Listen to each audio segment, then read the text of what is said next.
विषयान् पुंसा जायतो विषयान् पुंसा ध्यायतो विषयान् पुंसा ध्यायतो विषयान् पुंसा संगेस्ते सुपजायते संगस्ते सुपजायते संगस्ते सुपजायते संगस्ते सुपजायते ध्यायतो विषयान् पुंसा संगस्ते सुपजायते ध्यायते विषयान् पुंसा संगस्ते सुपजायते ध्यायतो विषयान् पुंसा संगस्ते सुपजायते ध्यायतो विषयान् पुंसा संगस्ते सुपजायते संगात् संजायते काम संगायते काम संगात् संजायते काम संगायते काम कामात् क्रोधो विजायते कामा क्रोधो विजायते कामात् क्रोधो विजायते कामा क्रोधो विजायते संगात् संजायते काम कामात् क्रोधो विजायते संगायते काम कामा क्रोधो विजायते ध्यायतो विषयान् पुंसा संगेस्तुपजायते संगात् संजायते काम कामात् क्रोधो विजायते ध्यायतो विषयान् पुंसा संगस्ते पुंसदायते संगायते काम कामा क्रोधो विजायते क्रोधात् भवति सम्मोह क्रोधा भवति सम्मोह क्रोधात् भवति सम्मोह क्रोधा भवति सम्मोह सम्मोहा स्मृतिविभ्रम सम्मोहात् सम्मोहा स्मृतिविभ्रम सम्मोहात् क्रोधात् भवति सम्मोह सम्मोहा स्मृतिविभ्रति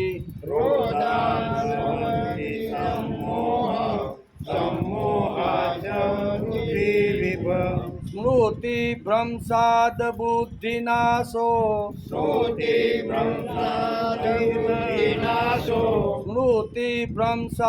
बुद्धिनाशो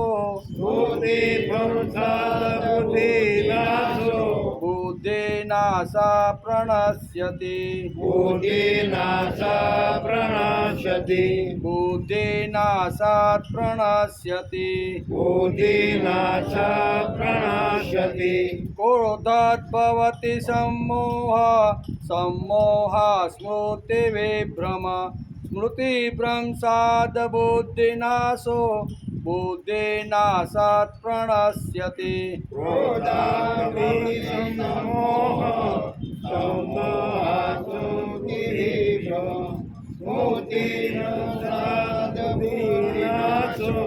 बुद्धिनाशा प्रणश्यति હવે બે સાથે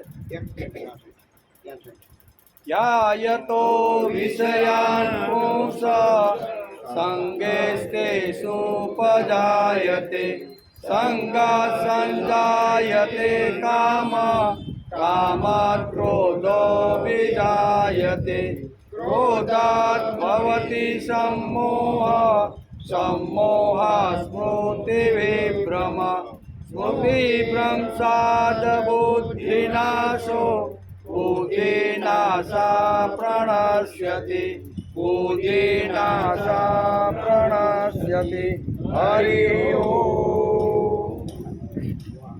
સરસ દેવસુતાં દેવં કંસચાણૂરમર્દનં દેવકી પરમાનંદં કૃષ્ણં વંદે જગદ્ગુરુ ગુરુ ब्रह्मा गुरुर्विष्णु गुरुर्देवो महेश्वर गुरु साक्षात् परब्रह्म तस्मै श्री गुरुवे नमः।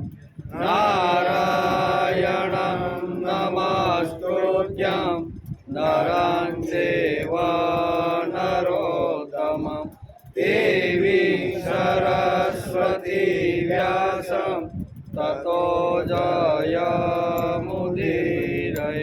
ततो जयमुदीरयेत्।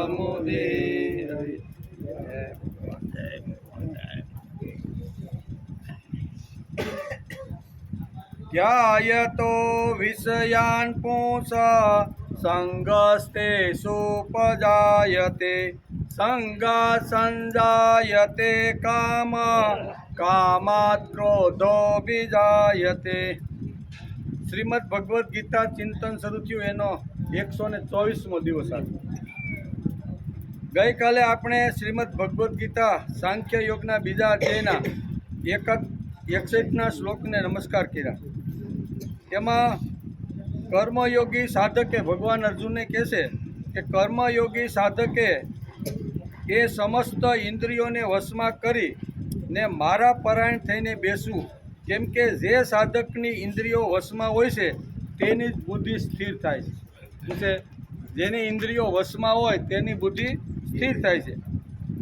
તેથી મત પરત્વ બરાબર એટલે કે બરાબર આવે પછી જ પ્રયત્ન શાનો કરવાનો, ઇન્દ્રિયો તેની હોય તો તે પ્રયત્ન કરે। બધું જ ભગવાનને અર્પણ કરી દીધું હોય, કોઈ વસ્તુ સાધકે પોતાની પાસે રાખી ન હોય તો પછી બુદ્ધિ અથવા જ્ઞાન કોને મેળવવાનું? બધું જ ભગવાનને આપી દીધું, સમર્પિત થઈ ગયો છે જીવ, એટલે જવાબદારી કોની આવે? બધી ભગવાનની। એમ કહે છે કે મતપરત્વ થયા પછી અહીંયા સાધકની સંપૂર્ણ જવાબદારી આવી જાય છે। ભક્તમાં ઇન્દ્રિયોની એટલે કે ભક્તમાં ઇન્દ્રિયો જ તેની નથી, યત ગયું અને જ્ઞાન તો બોજો લાગવા માંડ્યો, તેથી વિપત ચિત્ત આવ્યો એટલે શું કીધું? જ્ઞાન ગયું, બોજો ગયો, બધું ગયું અને ભગવાનને જીવ આખો સમર્પિત થઈ ગયો, પછી જીવની કોઈ જવાબદારી રહેતી નથી। એમ આ સ્થિતિ ઉપર પહોંચેલો જીવ પૂર્ણ થયો છે અને મત પરત આવ્યા પછી આવો મહાપુરુષ કદી બગડે નહીં। એક વાત જ્ઞાન પૂર્ણ પ્રાપ્ત થઈ ગયું, બરાબર ને, અને કર્મયોગની ટચ ઉપર પહોંચી ગયો અને પછી બધી જ ઇન્દ્રિયોને ભગવાનની અંદર ભગવાનને સમર્પિત કરી દીધી, પછી જીવની કોઈ જવાબદારી રહેતી નથી। જવાબદારી કોની રહે? ભગવાન ભક્તની જવાબદારી રાખે છે। આ સ્થિતિ પર પહોંચેલો જીવ પૂર્ણ થયો, મત પરત્વ આવ્યા પછી આવો મહાપુરુષ કદી બગડે નહીં, તેમ નીચે પણ ઉતરે નહીં, બગડે પણ નહીં અને ઉતરે પણ નહીં। કોણ? તો કે જેણે સંપૂર્ણ ભગવાનને પોતાનું જીવન સમર્પણ કરી દીધું છે તેની વાત કરે છે। જો સમર્પણ ન કર્યું હોય, જ્ઞાન શક્તિ અને શું કહેવાય અહીંયા કર્મ શક્તિ બંને પાવરફુલ હોય અને માણસ જો મતપરત્વ ન થાય, ભગવાનને સમર્પણ ન થાય તો કદાચ અગવડ આવે। એ આપણે ગઈકાલે જેમિનીના ચરિત્રની અંદર થોડો ઘણો વિચાર કરતા હતા। એમ કે એટલે ભગવાનને સંપૂર્ણ સોંપી દેવું જોઈએ, એ વાત આપણે ગઈકાલે 61મા શ્લોકમાં ભગવાને કરીએ। પછી ઉપર જવાની કે નીચે આવવાની બધી જવાબદારી ભગવાન પોતે ઉપાડી લે છે। આવા સ્થિત પ્રજ્ઞ પુરુષને ભગવાને તેના પોતાના અંગત ખજાનામાં મૂકી દીધો। આવો જીવ સાધના કરતો કરતો પ્રભુની પાસે જાય।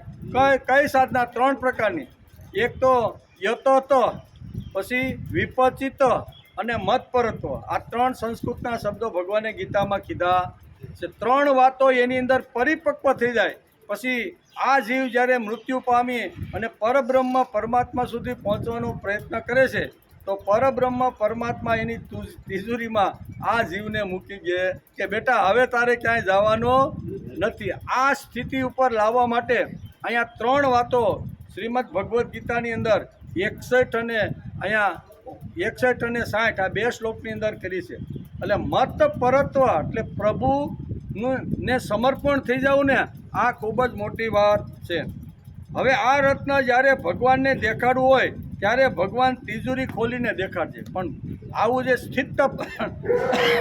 સ્થિત પ્રજ્ઞાની ટોચ ઉપર ગયેલો જીવ જ્યારે ભગવાનની પાસે જાય છે તો ભગવાન કહે છે કે આ સરસ મજાનું રત્ન છે, આને તો મારે તિજોરીમાં રાખવા જેવું છે. આપણે પણ ઘરમાં એવું ન હોય, તિજોરી હોય ને સારામાં સારું રત્ન અથવા ઘરેણું હોય તો આપણે એને સંભાળીને કાળજીપૂર્વક રાખી કે નહીં? ગમે ત્યાં આડે ટેબલ ઉપર કે સોફા ઉપર એ ઘરેણાને રાખતા નથી. સારામાં સારું રત્ન પણ આપણે સંભાળી રાખવાનો પ્રયત્ન કરીએ છીએ. તો સ્થિત પ્રજ્ઞ બુદ્ધિનો માણસ, સિદ્ધ પુરુષ જ્યારે આ ત્રણ વાતો પોતાના જીવનમાં લાવી અને વિકાસ કરતો જ્યારે ભગવાનની પાસે જાય છે ત્યારે ભગવાન કહે છે હું એને મારા ખજાનામાં મૂકી દઉં છું. જ્ઞાન, કર્મ અને ભક્તિ આ ત્રણ હથિયાર એવા છે કે જે પરબ્રહ્મ પરમાત્મા સુધી માણસને પહોંચાડી દે છે. ખાલી જ્ઞાન હોય અને ખાલી કર્મયોગ હોય તો ચાલે, તો પડવાની ખૂબ જ શક્યતા છે. તેથી ત્રીજી વસ્તુ તો ખૂબ જ અગત્યની છે અને એ છે એટલે ભક્તિ. આ ભક્તિ ખૂબ જ અગત્યની ચીજ છે. તેથી અહીં કહે કે હવે આ રત્ન જ્યારે ભગવાન દેખાડશે, નહીતર ભગવાન પોતાની તિજોરીમાં રાખી દેશે. એના પર કોઈ પ્રકારની જવાબદારી જીવની હવે કોઈ પ્રકારની જવાબદારી હથિયાર બની ગયું. ભગવાનને જ્યાં એ રત્નને વાપરવાનું હશે ને વાપરશે. એમ કે નાનાભાઈ હજી કળિયુગની અંદર ખૂબ જરૂર છે તો કોઈ સંતોને આપણી સાથે મોકલે, મહાત્માને મોકલે, પરમાત્મા ઋષિઓને મોકલે, બરાબર ને? ભગવાન આવા રત્ન કાઢી જ્યારે સમાજમાં જરૂર પડે ત્યારે આવા રત્નોને પાછા જગતની અંદર મોકલે છે. અને પછી એ રત્ન અથવા એ સંત ગમે એ કરે તો જવાબદારી કોની? એ ભગવાનની જવાબદારી છે એમ કે. તેથી તસ્ય કાર્યના વિદ્યતે, તેને કરવા જેવું કંઈ રહેતું નથી. આ સ્થિતિ ઉપર સ્થિત પ્રજ્ઞ યોગી પુરુષ અને સિદ્ધ પુરુષ પહોંચે છે. તુષ્યંતી ચ રમંતી ચ, આવા મહાપુરુષ, આવો સ્થિત પ્રજ્ઞ પુરુષ માટે ભગવાન 61મા શ્લોકમાં કહે છે કે તસ્ય પ્રજ્ઞા પ્રતિષ્ઠિત. એ આપણે કાલ જોતા, તસ્ય પ્રજ્ઞા પ્રતિષ્ઠિત આ શબ્દ ભગવાને અહીંયા વાપર્યો છે કે એની બુદ્ધિ સ્થિર છે જે સાધના કરતો મારા સુધી આવે છે. આ શ્લોકમાં યુક્ત, સન અને મતપર આ બે શબ્દો અહીંયા ખૂબ જ મહત્ત્વના છે. મતપરત્વ આવી ગયા પછી સ્થિત પ્રજ્ઞને કંઈ મહેનત કરવી પડતી. ભગવાનનો બની ગયો, ભગવાનને આખું જીવન સમર્પિત કરી દીધું, પછી જીવે કાંઈ કરવાનું રહેતું નથી. ભગવાન જે કે, જેવું કે, જેટલું કે ને એ જીવે એને કરવાનું હોય છે. ભગવાનની અલગ અલગ ભૂમિકાઓ છે, તેમાં એક શિક્ષકની પણ ભૂમિકા લઈને ભગવાન બેઠા છે. જીવનમાં પણ માણસની ચડતી પડતી કેવી રીતે આવે છે તે શ્રીમદ ભગવદ્ ગીતાની અંદર બતાવ્યું છે. 60 અને 61 બે શ્લોકની અંદર માણસની ચડતી કેવી રીતની થાય, માણસ ઉપર કેવી રીતનો જાય, અધ્યાત્મ હોય, પછી આવી રીતનું આધ્યાત્મિક હોય કે કોઈ પણ પ્રકારની સ્થિતિમાં પહોંચવાનું હોય તો જીવ ઉપર કેવી રીતે જાય છે ને એ સીડી ભગવાન બતાવી છે. પણ ભગવાન બીજી લાઈટ પણ કરે છે. આ બે શ્લોકમાં આજે જોવાનું છે. ભગવાન સુધી પહોંચવા માટે જ્ઞાન, કર્મ અને ભક્તિનો સમન્વય કરી અને જે પ્રયત્ન કરવા માગે છે એ તો પ્રભુ સુધી પહોંચી ગયો છે. પણ આ સ્થિતિએ નહીં પહોંચેલા લોકોના જીવનો કેવા હોય છે તો એનું બે શ્લોકની અંદર અહીંયા ભગવાને વર્ણન કર્યું છે કે અધપ જેમ ઉર્ધ્વ ગતિ થાય, જીવ માને નક્કી કરે કે મારે આ વસ્તુ કરવાની છે, એટલે જીવ જો આવી રીતનો પ્રયત્ન કરી અને અહીં સુધી પહોંચે તો એની ઉર્ધ્વ ગતિ. પણ એ જીવડો એમ કહે છે કે નાના માનવ શરીર મળ્યું છે, ખાઓ પીઓ ને મજા કરો, આ જગતમાં ભગવાન જેવું કાંઈ નથી. તો આવી સ્થિતિના જે લોકો છે એની અધોગતિ કેવી રીતની થાય છે એ આ બે શ્લોકમાં 62 અને 63 કે માણસની ચડતી થાય એ પણ બતાવ્યું છે અને પડતી પણ થઈ શકે છે એ પણ બતાવ્યું. ભગવાને કોઈ વસ્તુ બાકી રાખી નથી. ભગવાન કે તારે મારા સુધી જો આવવાનું હોય ને તો સ્થિત પ્રજ્ઞના જે લક્ષણો મેં કીધા છે એ તારા જીવનમાં ઉતાર, એવી રીતે જીવી બતાવ અને પછી તું મારી પાસે આવી શકે છે. એક ભગવાને આ વાત સમજાવી છે બે શ્લોકની અંદર. આ બે શ્લોકની અંદર અધોગતિ કેવી રીતે થાય જીવની, આપણે એમ થાય જીવની અધોગતિ તો કે હા થઈ શકે છે. તો ભગવાને જીવની અધોગતિ કેવી રીતની થાય છે ને એ આ બે શ્લોકની અંદર બહુ સરસ રીતે સમજાવવાનો પ્રયત્ન કર્યો છે. ભગવાને અર્જુનને ટોચની સ્થિતિ બતાવી. કેવી સ્થિત પ્રજ્ઞની ટોચની સ્થિત પ્રજ્ઞ જે સિદ્ધ પુરુષ છે અથવા યોગી પુરુષેના ગુણ કેવા હોય ને એ ટોચની સ્થિતિ ભગવાને અર્જુનને બતાવી. અને હવે અધઃપતનની સીડી બતાવી. એમાં 8 વાતો બતાવે છે. કેટલી? 8 વાતો. જો જીવ આ કરવા લાગે ને તો એ નક્કી ખાડામાં ને ખાઈડમાં ને અધોગતિમાં જાય. એમાં 2 શ્લોકની અંદર 8 અધોગતિની સીડીઓ બતાવી. કેવી? અધોગતિના 8 પગથિયા છે. એ 8 પગથિયા ઉપર જીવ જ્યારે હાલવા લાગે ને ત્યારે એનો નાશ થઈ જશે, અધોપતિ થઈ જશે, જેવું ભગવાનને આ 2 શ્લોકમાં કહેવાનું છે.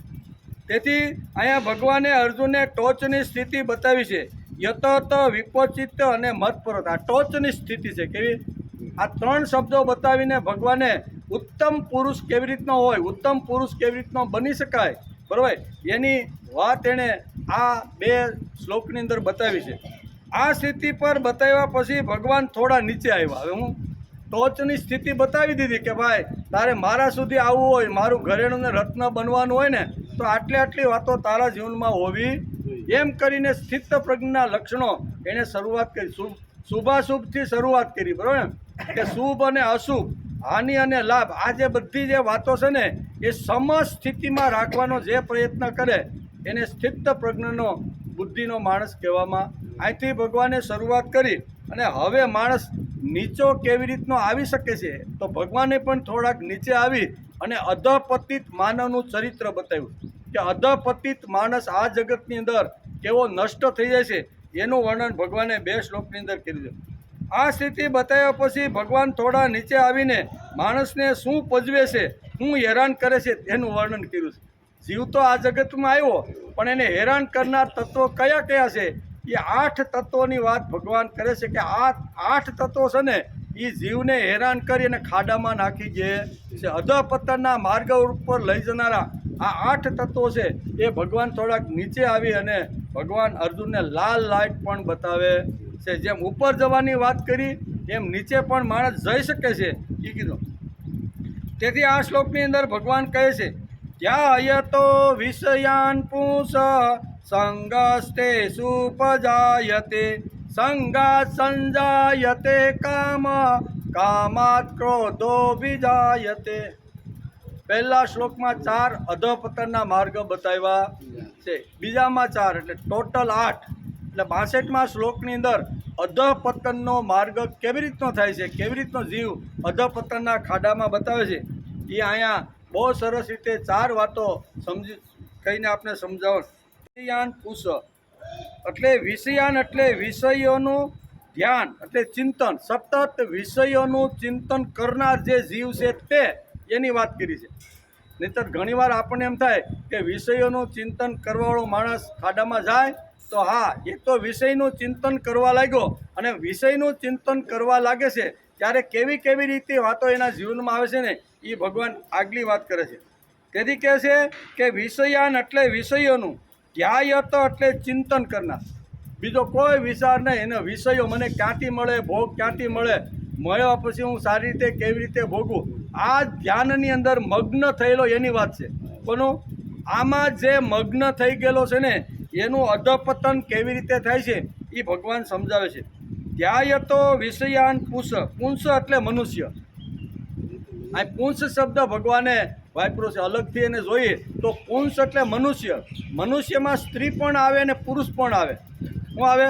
મનુષ્યની અંદર આ બંને વાતો આવે. શાસ્ત્રમાં એ બેયનો ભેદ બતાવ્યો નથી. એ બે જીવ જ, પુંસ એટલે જીવ જ. એમ પછી સ્ત્રી હોય કે પુરુષ હોય એ બંનેની વાત અહીં સમજાવી છે.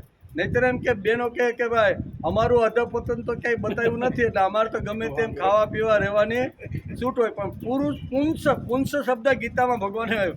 પુંસનો અર્થ થાય છે જીવ, પુંસનો અર્થ થાય છે પુરુષ. એમાં સ્ત્રી અને પુરુષ બંને આવી જાય. તે વિષયાન પુંસ આવો શબ્દ વાપર્યો છે. પછી આગળ કહે છે કે તેસુ સંગ ઉપજાયતે એટલે મનુષ્યની તે વિષયોમાં આસક્તિ જન્મે છે. વિષયોની અંદર ધ્યાન ધરે એટલે વિષયોની અંદર એની આસક્તિની શરૂઆત થઈ જાય છે. આસક્તિથી કામ ઉત્પન્ન થાય છે અને કામ ઉત્પન્ન થાય છે. આ કામનામાં વિઘ્ન આવવાથી ક્રોધ જન્મે, કામનામાં વિઘ્ન આવે અને વિઘ્ન આવે એટલે એમાંથી ક્રોધ જન્મે છે. આ શ્લોકની અંદર આટલી વાતો સમજાવી છે. આજે આપણને માનવ અધોપતિમાં ખાડામાં કેમ જાય છે એ આ 4 વાતોથી સમજાવવાનો પ્રયત્ન કર્યો છે. વિષયોનું ચિંતન કરનાર મનુષ્યની તે વિષયોમાં આસક્તિ જન્મે છે. આસક્તિથી કામના ઉત્પન્ન થાય છે. કામના પૂરી ન થાય તો ક્રોધ જન્મે છે અને એ પૂરી ન થાય, પૂરી થાય તો લોભ જન્મે અને ન થાય તો ક્રોધ આવે. પૂરી થાય તો લોભ જામે કે વાહ મને વસ્તુ મળી ગઈ એમ, અને ન મળે તો ક્રોધ આવે ને ક્રોધ આવે એટલે શું ન કરે ને એનું કાંઈ નક્કી નહીં. આ સીડી બતાવી છે. પહેલાં શ્રી કૃષ્ણ ભગવાને સ્થિત પ્રજ્ઞની વ્યાખ્યા કરી, ત્યાર પછી તેનું માનસિક વિશ્લેષણ કર્યું, ત્યારબાદ યતત અને વિપચિત થવાનું કહ્યું. માત્ર તે થવાથી સ્થિત પ્રજ્ઞ થવાતું નથી, તેથી ભગવાને મતપરત્વની વાત કરી. જ્ઞાન કર્મ બેથી અહીંયા સ્થિત પ્રજ્ઞ થવાતું નથી, તેથી ભગવાને ત્રીજી વાત જીવને કહી દીધી કે મત પરત્વ. એટલે જ્ઞાન, કર્મ અને ભક્તિ આ 3 હથિયારથી કોઈ પણ જીવ સ્થિત પ્રજ્ઞનો બની શકે છે એવું ભગવાને કીધું. મત પરત્વ આવ્યા પછી યતત અને વિપચિતિ પણ ચાલ્યા જાય છે. એકવાર ભગવાનનું શરણ સ્વીકારી લીધું, ભગવાનનો બની ગયો અને પછી એને યતત કે વિપચિત પ્રયત્ન કરવાની જરૂર નથી. ભગવાન જે કરાવે, જે બોલાવે, જે ખવડાવે, જેવી રીતનો ભગવાન રાખે ને એવી રીતનો જે રહેવાનો જે પ્રયત્ન કરે છે આને સિદ્ધ પુરુષ કહેવાય છે. એટલે સિદ્ધ પુરુષ થયા પછી, સ્થિત પ્રજ્ઞ બન્યા પછી એને યતત અને વિપચિત બેમાંથી કોઈ વસ્તુ એને પોતાને કરવાની રહેતી નથી. શા માટે? તો કે ભગવાનના શરણમાં વયો ગયો છે અને ભગવાનનું શરણ એકવાર એણે સ્વીકારી લીધું, ભગવાને કીધું યો મદ ભક્ત સમે પ્રિય, પછી એને વિપચિત કે યતત કરવાની કોઈ જરૂર નથી. જરૂર કોને રહે? જેની પાસે અધૂરું જ્ઞાન હોય, અધૂરું જો થોડું ઘણું વૈભવ, તો એને બધી ઘણી બધી પ્રવૃત્તિ કરવાની હોય છે. પણ જે પૂર્ણતઃ ટોચની સ્થિતિ પર પહોંચ્યા પછી એને કોઈ કરવાનું રહેતું નથી. ટોચની સ્થિતિ કઈ? તો કે મતપરાયણ. અહીંયા સુધી આપણે પહોંચવાનું છે. આ 3 વાતો જે સ્વીકારતો નથી અને મનમાં આવે એવી રીતની ભક્તિ, મનમાં આવે એવી રીતનું અધ્યાત્મ, મનમાં આવે એવી રીતનું જીવવાનો પ્રયત્ન કરે છે, એ લોકોની અધોગતિ કેવી રીતની થાય છે એ ભગવાન આ 2 શ્લોકની અંદર 62 અને 63 ઘેરે ગીતા હોય તો બોલીને બરોબર ઊંડો અભ્યાસ કરીએ કે અધપતનના માર્ગ પણ ભગવાને ખુલ્લા બતાવ્યા છે. કે માણસ ધારે તો અધપતનના ખાડામાં પણ પડે છે અને ધારે તો મારી તિજોરીમાં આવીને મારું રત્ન પણ બની શકે. 2 વાતો બતાવી દીધી. માણસે શું કરવું? ભગવાન કોઈ દિવસ આમ થપ્પડ મારીને કે આગ્રહ કરીને તું આ કઈ નકર હું તને ખલાસ કરી નાખીશ, આવું ભગવાન ક્યારેય કહેતા. ગીતામાં એક પણ વાત એવી નથી કે ભગવાને અર્જુનને બળજબરીથી કરાવી. ભગવાને સામું ખુલ્લું મૂકી દીધું, તારે ક્યાં જવું એ તારે વિચારવાનું. મેં તો તને આ 2 માર્ગ હું તને બતાવું છું, કયો માર્ગ તારે પકડવાનો એ તારે જોવાનું છે. તેથી અધપતનનો માર્ગ પણ ખુલ્લો છે અને ઉપર ટોચની સ્થિતિ ભગવાનનું બની અને ભગવાનનું ઘરેણું તિજોરીમાં પુરાઈ જવાનો માર્ગ પણ ખુલ્લો છે. માણસે પોતે નક્કી કરવાનું છે કે મારે શું કરવાનું છે. તેથી અહીંયા વિપચિત પણ ચાલ્યા જાય છે. તે ચાલ્યા ગયા પછી પ્રયત્ન શા કામનો? 2 વયા જાય. મતપરત થયો એટલે યતત અને વિપચિત બંને ચાલ્યા જાય. મતપરત થનાર પોતાના મન, બુદ્ધિ, ઇન્દ્રિયો, અહમ બધું જ પ્રભુના હાથમાં સોંપી જશે. પછી કરવા જેવું ક્યાં રહ્યું? મન છે, બુદ્ધિ છે, ઇન્દ્રિયો છે, જે કાંઈ વાસના છે, કામને જે કાંઈ છે ને એ ભગવાનના હાથમાં સોંપી કે ભગવાન હવે તમારે જેમ જીવાડવો હોય, જેમ રાખવો હોય, જેવી રીતે કરાવવો હોય ને એ ભગવાન તમે મને કરાવો. અહીંયા સુધી જે પહોંચેલો જે જીવ છે એને પછી કશું જ કરવાનું રહેતું. એને ન તો યતત કે ન તો વિપચિત, બેમાંથી એક પણ કામ કરવાનું રહેતું નથી એમ. તેથી મતપર થનાર પોતાના મન, બુદ્ધિ, ઇન્દ્રિયો, અહમ બધું જ પ્રભુના હાથમાં સોંપી દે છે. પ્રભુને અર્પણ કર્યા પછી તેમને સાચવવાની જવાબદારી પ્રભુએ લીધી છે. પછી નથી જવાબદારી કોની? આ નરસિંહ મહેતા છે, તુકારામ છે, મીરાબાઈ છે, આ બધા જે મહાન જે સંતો થઈ ગયા ને એણે ભગવાનને પોતાનું જીવન સમર્પિત કે ભગવાન તમારે જેમ રાખવું હોય તેમ એ બોલી શકે. પ્રભુ તમે જે કરો એ બરોબર, પણ આપણે કરીએ, આપણે બોલી તો એ શક્ય, તો આપણી બધી દોણી અભડાઈ જાય, પછી આપણે કાંઈ કામ જ ન કરીએ, બરાબર ને. આ લોકો બોલી શકે કે ભગવાન તમારે જેમ રાખવો હોય ને એમ તમે અમને રાખી શકો છો. ભગવાને આટલો સુંદર રસ્તો બતાવ્યો. 2 રસ્તાઓ ભગવાને બહુ સરળ રીતે અહીંયા સ્થિત પ્રજ્ઞાના લક્ષણો કહી અને પછી અધપતનના માર્ગમાં માણસ કેવી રીતે જીવ જાય છે એ 2 રસ્તા ભગવાને બતાવ્યા છે. ભગવાને આટલો સુંદર રસ્તો બતાવ્યા છતાં માણસ એ રસ્તે ન જતા બીજો રસ્તે શા માટે જાય છે? બરાબર, ભગવાને તો આ રસ્તો બતાવી દીધો, તો એ રસ્તે ન જતા માણસ બીજા રસ્તે શા માટે ચડી જાય છે? માણસને ઈશ્વર પાસે જવાનું છે, ઈશ્વર રૂપ બનવાનું છે, અથવા તો ઈશ્વર જ બનવાનું છે, પરંતુ તેમ કરવાથી કેટલાય અંતરાયો આવે છે. બનવું તો છે, પણ ઘણા બધા અંતરાયો વચ્ચે કામ આવે, ક્રોધ આવે, લોભ આવે, મોહ આવે, આ ષડ જે રીપુઓ છે ને એ બધા રીપુઓ આવે ને આવે, તો એને કેવી રીતના સમજાવીને એની પાસે કેવી રીતનું કામ લેવાનું ને એ ભગવાન કહે છે. આ બધી વાત આજે સમજાવવાના કે માણસને શબ્દ, સ્પર્શ, રૂપ, રસ અને ગંધ, આ જે 5 જે જબરજસ્ત જે વિષયો આપ્યા છે ને એ વિષયોને માણસે કેવી રીતના ભોગવાને એ ભગવાને બહુ સરસ રીતે આ શ્લોકની અંદર સમજાવ્યું છે. વિષયો કેટલા છે? આમ તો ઘણા છે, પણ મુખ્ય 5: શબ્દ, સ્પર્શ, રૂપ, રસ અને આ જબરજસ્ત વિષયો એવા છે કે ગમે તેવા જ્ઞાની પુરુષને પણ જો ધ્યાન ન રાખે ને તો પાડી નાખે એવા વિષયો, જબરજસ્ત વિષયો છે. પણ એ વિષયો ભગવાને નિર્માણ કર્યા છે. કોને કર્યા છે? ભગવાને નિર્માણ કર્યા છે. તો ભગવાને સમજીને બધું કર્યું હશે ને, એટલે જો સમજીને વાપરવામાં આવે અને એને યોગ્ય રીતે જો વાપરવામાં આવે તો માણસને આ 5 જે વિષયો છે ને એ હરિદ્વાર સુધી માણસને પહોંચાડી ગયા છે. બરાબર, હરિદ્વાર ગયા પછી 2 માર્ગ આવે પાછા. એક તો બદ્રી કેનાર એટલે ભગવાન વિષ્ણુ, અને પછી કેદારનાથ એટલે ભગવાન શિવજી. બેની પાસે જો પહોંચવાનું હોય તો હરિદ્વાર પહેલાં જવું પડે. હરિદ્વાર ગયા વગર આ બંને સિદ્ધ પુરુષો પાસે જઈ શકાતું નથી. તેથી ઇન્દ્રિયો કેવી છે કે ઇન્દ્રિયો હરિના દ્વાર સુધી પણ લઈ જાય છે, અને સમજીને એને વાપરવામાં ન આવે, પોતાની રીતે મન માની ઇન્દ્રિયો પાસેથી જો કામ લેવામાં આવે તો એ અધોગતિના ખાડામાં લઈ જાય છે. બહુ સરસ રીતે આ શ્લોકની અંદર અધપતનનો માર્ગ ભગવાને કેવી રીતનો ખુલ્લો મૂક્યો એ આપને સમજાવવા માગે છે. માણસને ઈશ્વર પાસે જવાનું છે, ઈશ્વર રૂપ બનવાનું છે, અથવા તો ઈશ્વર જ થવાનું છે, પરંતુ તેમ કરવાથી કેટલાય અંતરાયો આવે છે. હવે ભગવાન શ્રેષ્ઠ લાગવો જોઈએ, પણ માણસની બીજા વિષયોમાં ગતિ થવા લાગે ત્યારે તે ભગવત પરાયણ તત્વથી આગો ખસી જાય. બીજા તત્વો શ્રેષ્ઠ લાગે, ભોગ શ્રેષ્ઠ લાગે, કામના હું છે ગાડી, લાડી, પાડી, વાડી જે કાંઈ છે ને એ વધારે શ્રેષ્ઠ લાગવા માંડે ત્યારે ભગવાન કહે છે કે અહીંયા મારી સુધી આવવાના જે તત્વો છે ને એનાથી માણસ આગો થઈ જાય છે. એટલે શ્રેષ્ઠ માણસને ભગવાન લાગવો જોઈએ એમ બહુ સરસ રીતે સમજાવવાનો પ્રયત્ન કરે કે શ્રેષ્ઠ માણસ ભગવાન જો શ્રેષ્ઠ લાગે તો પછી બીજા બધા જે વિષયો છે ને એ બધા વિષયો આપને ફીકા લાગે. પહેલાં ભગવાન શ્રેષ્ઠ લાગે તો જ વિષયો બધા ફીકા લાગે. એમ કે આવી રીતે બહારના વિષયોમાં આસક્તિ અને ખેંચાણ થતાં મત પરો તો ભગવાન પરનું ખેંચાણ ઓછું થઈ જાય. કેવું?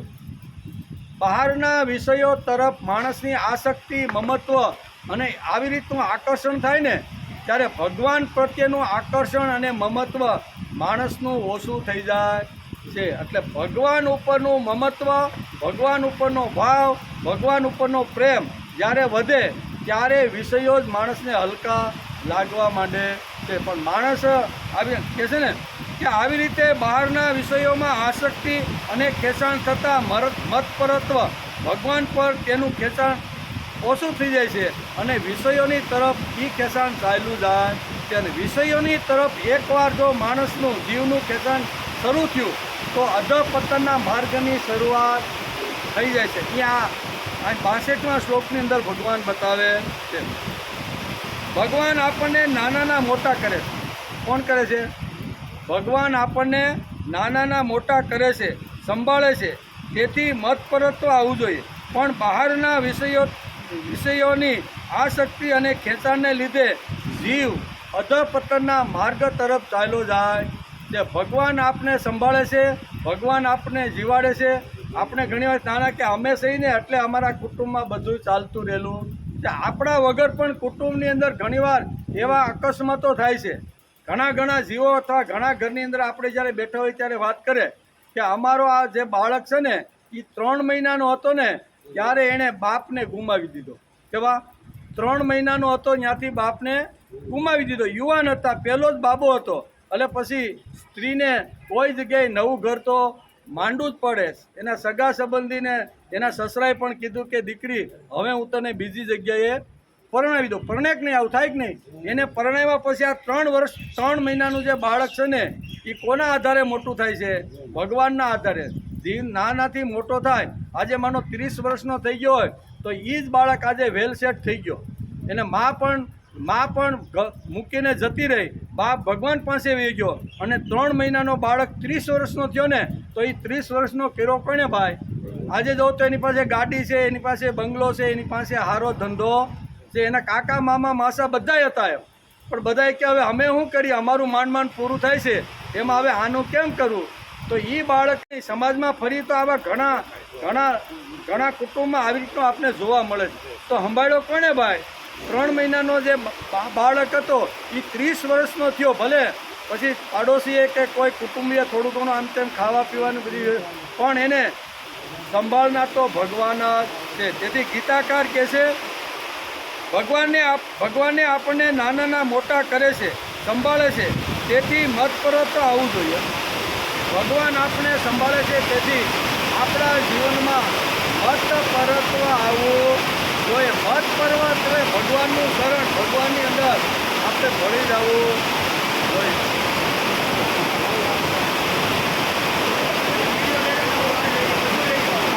હા, વિડીયો થઈ ને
અને 5 મિનિટ થઈ ગઈ. 10 મિનિટની વાત છે.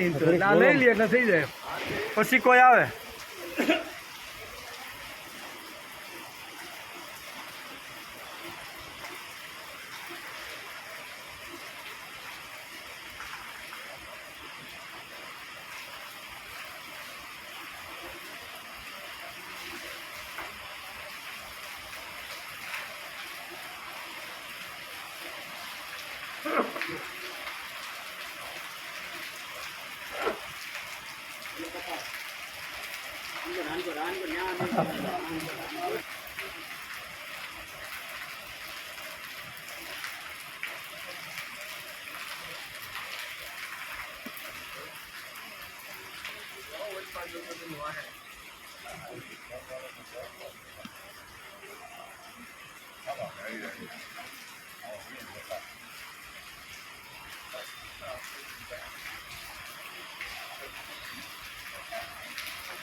ભગવદ્ ગીતા આપણને સમજાવે છે કે ઉર્ધ્વ ગતિમાં જવું હોય એ પણ તારા હાથની વાત છે, અને અધોગતિના ખાડામાં પડવું હોય એ પણ તારા હાથમાં છે. હું કાંઈ કરી શકું? હું તો બે રસ્તા બતાવી દઉં, એ બે રસ્તામાંથી તારે કયા રસ્તા ઉપર ચાલવું એ તારે એનો વિચાર અત્યારે ચાલે છે. અને એમાં ભગવાને ઉર્ધ્વ ગતિ તો આપણે ઘણા સમય પહેલાંથી આપણે સાંભળતા આવીએ છીએ કે ઉર્ધ્વ ગતિ ચિત્ત પ્રજ્ઞાના લક્ષણો, પણ હવે ભગવાન 2 શ્લોકની અંદર અધોગતિના લક્ષણો અથવા અધોગતિમાં માણસ કેમ જાય છે એનું વર્ણન ભગવાન કરે છે. ભગવાન તો બધાની અંદર બેઠા છે, ભગવાન બધાને નાના મોટા કરવાવાળા પણ ભગવાન છે. સમાજમાં ઘણા બધા આવી રીતના કુટુંબો પરિવાર દ્રશ્ય આપને માન થાય છે કે આ ને મોટો કોઈને કર્યો છે, આવી તો કેમ થયો, પણ ભગવાન બધાની કાળજી લે છે. ભગવાન કહે છે ધ્યાયતો વિષયાન પુષ, પહેલો શબ્દ વાપર્યો હું શ્રીમદ ભગવદ્ ગીતાના 2 અધ્યાયના 62મા શ્લોકની અંદર પહેલો શબ્દ ધ્યાયતે વિષયાન પુષ, એટલે હંમેશા કાયમને માટે વિષયનું જે ધ્યાન કરે છે તે પુરુષ. કેવો? હંમેશને માટે. એમ ધ્યાન તો ધરવાનું છે પણ હંમેશને માટે નહીં, પણ આ તો સતત હંમેશને માટે જે અહીંયા વિષયનું જે ચિંતન કરે છે તે વિષયોનું ચિંતન કરનાર પુરુષને વિષયોમાં આસક્તિ થઈ જાય, પછી એને મનમાં એ જ બધી રીલ હાલતી હોય છે. ક્યાંથી મળે, કેવી રીતનો મળે, ગળું દબાવીને મળે કે કોઈનું ગળું કાપીને મળે, કોઈ પણ રીતે મગજ આખો દિવસ એ જ ચાલતું હોય છે. એવા લોકોની વાત છે, બધા લોકોની વાત નથી. નહીંતર આપણે એમ થાય કે અમે તો આવા નથી એમ, પણ અહીંયા કોની વાત કરે છે કે વિષયોની અંદર જે સતત ડૂબી ગયેલો છે તેની વાત છે. એને ભગવાન નહીં, ભક્તિ નહીં, અધ્યાત્મ નહીં, કુટુંબ નહીં, પરિવાર નહીં, સંસ્કારની કાંઈ એને કોઈ વસ્તુ એમાં ધ્યાન જાતું નથી. આવા પુરુષની વાત ભગવાન આ કરે. ધ્યાયંતો વિષયાન પુષ, એટલે ધ્યાન કરવાથી વિષયો આવી રીતના મજબૂત થાય છે. તેથી ભગવાન કહે છે કે ધ્યાયંતો વિષયાન પુષ, વિષયોનું ચિંતન કરનાર પુરુષને વિષયોમાં આસક્તિ પેદા થઈ જાય, પછી એમાં આસક્તિ પેદા થાય. અને બીજી કડી પાછી કહે છે કે શબ્દ, સ્પર્શ, રૂપ, રસ અને ગંધ આ 5 વિષયો છે. કેવા? વિષયાન પુષ, એટલે વિષયો શું છે એ પહેલાં આપણે સમજી લેવા જોઈએ, બરાબર ને? વિષયો 5 છે.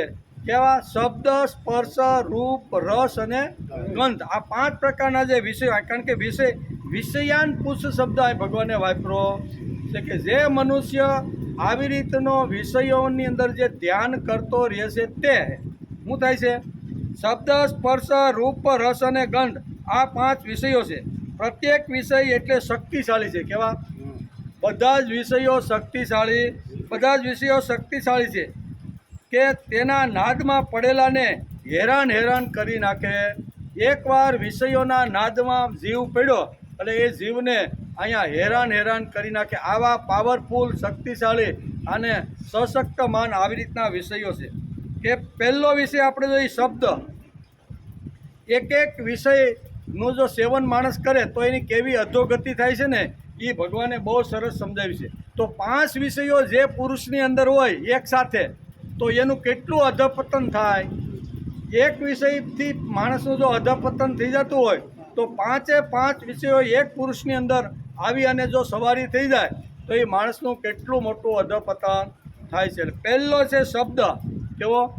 શબ્દ, સ્પર્શ, રૂપ, રસ અને ગંધ આ 5 વિષયોને આજે આપણે સમજી લઈએ. તો પહેલો છે શબ્દ. કુંગ, એને કહે છે કુંગ એટલે હરણ. શબ્દરૂપી વિષયોની આસક્તિથી હરણ સપડાઈ જાય છે અને આખરે એ પકડાઈ જાય છે અને એનો શિકાર બની જાય. એક જ ગુણ, એક જ એનો વિષય એની અંદર છે. કેવો? શબ્દનો. શબ્દને એટલો બધો કર્ણપ્રિય હરણને હોય છે કે કોઈ પણ જંગલમાં વાજિંત્ર વગાડે, હરણને કોઈ જો કેદ કરવાનું હોય, પકડવાનું હોય અને એને જો કરવાનું હોય તો શિકારીએ શું કરવું પડે? સરસ મજાના વાજિંત્રો જંગલમાં લઈ જવા, અને જંગલમાં જ્યાં આજુબાજુમાં હરણાના ટોળા હોય ને ત્યાં શાંતિથી, શિકારીએ બીજું કાંઈ કરવાનું નથી. એને શું કરવાનું? ખાલી શાંતિથી આ બધા સંગીતમય આખો આલાપ આપીને સંગીત સંભળાવવાનું. જે સંગીત સાંભળ્યા પછી હરણને થાય છે કે ઓહો, મને તો સ્વર્ગની અંદર જે આનંદ મળે ને એટલો આનંદ હું સંગીત તો લઈ રહ્યું. એમ કરી અને આ અવાજની અંદર સંગીતમાં એટલો સ્થિર થઈ જાય છે અને પાછળથી આ હરણાનો શિકાર કરી નાખે છે. એક જ કેવો શબ્દ, એક જ શબ્દ એવો છે કે શબ્દ સાંભળે છે. કેવો શબ્દ? વાજિંત્ર, નાના મોટા જે કાંઈ વાદ્ય હોય છે એ વાદ્યનો અવાજ હરણ સાંભળે છે અને હરણ એટલો મોહિત થઈ જાય છે એ શબ્દની અંદર, એટલો એને બીજું કાંઈ ભાન રહેતું નથી. અને હવે શિકારીને ખબર પડે છે કે આ એટલો બધો અંદર તન્મય થઈ ગયો છે, પછી શિકાર બની જાય. એક આ જો વિષય એક હરણની અંદર જો આવી રીતનો આવી જાય તો હરણ પણ આવી રીતનો શિકાર બની જાય છે. પહેલી વાત આ. અને બીજી વાત, શબ્દ પછી સ્પર્શ. કોઈ પણ હાથી હોય ને, એ હાથીને જો પકડવાનો હોય ને તો પકડનાર શું કરે? તો કે જંગલની અંદર એક સરસ મજાનો ખાડો કરે અને ખાડાની અંદર પત્તા, લત્તા પત્તા ને પાંદડા બરોબર ઢાંકી દે. આગળ પેલી હાથણીને ઊભી રાખે, કારણ કે હાથી સ્પર્શનો ખૂબ જ શોખીન છે. એકવાર આવી રીતનો સ્પર્શ હાથણીનો જોવે ને એટલે ગાંડો તૂર બની જાય છે કે હું શું કરું છું, જાવું ન જાવું કાંઈ વિચાર કરતો નથી. એટલે સામે હાથણીને ઊભી રાખે, વચ્ચે ખાડો કરે, ખાડામાં લતા પત્તા ને પાંદડા પાથરીને ઢાંકી દે. આ બાજુ હાથીનું ટોળું આવ્યું હતું, એ જોવે છે કે હાથણી સામે ઊભી. દોડતો દોડતો હાથણીને પકડવા, સ્પર્શ કરવા માટે જાય છે અને ખાડામાં પડે છે અને ખાડામાં એ પકડાઈ જાય. પહેલો આવે શબ્દ, શબ્દ હરણ, અને બીજો આવે છે સ્પર્શ. હાથી સ્પર્શનો ખૂબ જ શોખીન છે, સપડાઈ જાય છે. અને એક જ વિષય જો માણસને જો સપડાવી અંદર એક સાથે રહેતા હોય એનું કેટલું અધપતન થાય છે એ શ્રીમદ ભગવદ્ ગીતા આપણને બતાવે છે. ત્રીજો શબ્દ સ્પર્શ અને ત્રીજું છે રૂપ. ત્રીજું છે રૂપ. પતંગિયું રૂપનું બહુ શોખીન. આપણે દીવડા કર્યા હોય ને તો ઘણું બધું ઘણી જગ્યાએ જવા જેવું હોય, જવું જોઈએ ને, પણ એ ત્યાં જાતું ક્યાં જાય? દીવાની જ્યાં જ્યોત હોય ને, પ્રકાશ હોય ને, એનો એ બહુ શોખીન છે કે મને આ જ્યોત મને આનંદ આપશે એમ કરી અને દીવાની જ્યોતની અંદર એને પકડવા માટે કે એમાં રહેવા માટે જાય છે તો એ ખલાસ થઈ જાય. શબ્દ, સ્પર્શ અને રૂપ. એટલે કહેવાનો અર્થ કે આ જે પતંગિયું છે એ રૂપનું શોખીન છે. તે શ્રીખંડ ઉપર બેસતું નથી પણ દીવા ઉપર જઈને બેહું. ઘણા બધા પદાર્થો, ઘણું બધું આજુબાજુમાં પડ્યું હોય પણ પતંગિયું એના ઉપર બેસતું નથી. ક્યાં છે? એટલું રૂપનું શોખીન છે કે અદ્ભુત તેઓ સર્ગે છે અને એ એટલું સરસ રૂપ છે, એ રૂપના મોહની અંદર એને પકડવા જાય છે અને પતંગિયું ખલાસ. એક એક વિષય પણ માણસને જો ખલાસ કરી શકતો હોય તો જે પુરુષ, કે પુંસ શબ્દ વાપર્યો છે કેવો? તો એ પુંસ એટલે કે પુરુષને 5 વિષયો ચારે બાજુથી જો વળગે ને તો એની હાલત કેવી થાય છે ને એ આપણે ભાગવતની અંદર પણ આવું ઘણા બધા ચરિત્રો હોય છે. તેથી શબ્દ, સ્પર્શ, રૂપ અને ચોથું છે ગંધ. ચોથું છે ગંધ. શબ્દ, સ્પર્શ, રૂપ, રસ. ચોથું છે રસ. રસ એટલે ખાવાના મોંની અંદર રસ. એટલે દાખલા તરીકે માછલીને પકડવાની હોય તો નાના નાના માછીમારો શું કરે? એક આવી રીતની હોય લે અથવા આવી રીતની કાચણી લે, એની અંદર લોટ થોડોક આવી રીતનો ભીડી ગયા અને પછી અંદર નાખે એટલે એ રસ ચૂસવા માટે એ માછલી આવે અને માછલી સપડાઈ જાય. રસની શોખીન માછલી ખૂબ જ હોય છે. એટલે માછલીને પકડનાર જે લોકો જે છે ને એ પોતાના ગળની અંદર આવી રીતની હોય કે કાચની હોય એની અંદર થોડો ઘણો લોટ ચોંટાડી જાય અને એ રસ સૂચવા માટે, ખાવા માટે માછલી આવે એટલે આખી વિંધાઈ જાય. અને વિંધાઈ જાય એટલે માછલી અહીંયા રસનો શિકાર બની જાય. તે શબ્દ, સ્પર્શ, રૂપ, રસ. અને પાંચમું છે ગંધ. ગંધ અહીં કહે છે ને, ગંધ એટલે ભ્રમર. ભમરો હોય ને એ ગંધનો બહુ શોખીન હોય છે. જ્યાં જ્યાં સારા સારા ફૂલો હોય એ ફૂલો ઉપર જ આમાં મૂટતો હોય ને ભમ એમાંથી રસ ખેંચતો. એક સમય એ કમળના આવી રીતના તળાવની અંદર ગયો, સરસ મજાનું કમળનું ફૂલ ખીલું હતું. ભમરાને એમ થયું કે વાહ રે વાહ, આને તો પૂરેપૂરું હું સૂસી લઉં. એમ કરી અને આ જે ખીલેલું જે કમળનું જે ફૂલ હતું ને એની અંદર એ આવી અને રસ સૂસવા માંડ્યો. એકદમ આવી રીતનું એ ગંધ સૂસવા માંડ્યો. રસ અને ગંધ એટલી સૂસે છે એને હવે થતું નથી કે હવે હું બહાર નીકળું. પણ સાંજ પડે છે, સાંજ પડે અને કમળ ભીડાઈ ગયું અને પછી તોય છતાંય એ ગંધ સૂસવામાં એટલો મશગુલ છે. નહીંતર આપણે બધાને ખબર છે કે ભમરો લાકડાને વિંધીને હોરો નીકળી જાય આટલી તાકાત એની અંદર છે. તો આ કોમળ ફૂલ એનાથી ન વિંધાય? ભલે ભીડાઈ ગયેલું હોય પણ વિંધાઈ જવું જોઈએ કે નહીં? પણ વિંધાણું નહીં. એનું કારણ ગંધની અંદર એટલો આસક્ત થઈ ગયો છે કે આવા કોમળ ફૂલને પણ એ વિંધી શકતો નથી. અને રાત્રે આવી રીતનો મદોન્મંદ આસર તળાવની અંદર પાણી પીવા આવે છે. પાણી પીને હુંઢમાંથી એ કમળના ફૂલને ખેંચે છે, ફેરવે છે અને પગ નીચે એક વિષય ખાલી ગંધની સુગંધમાંથી ભ્રમર બારો નીકળી શક્યો.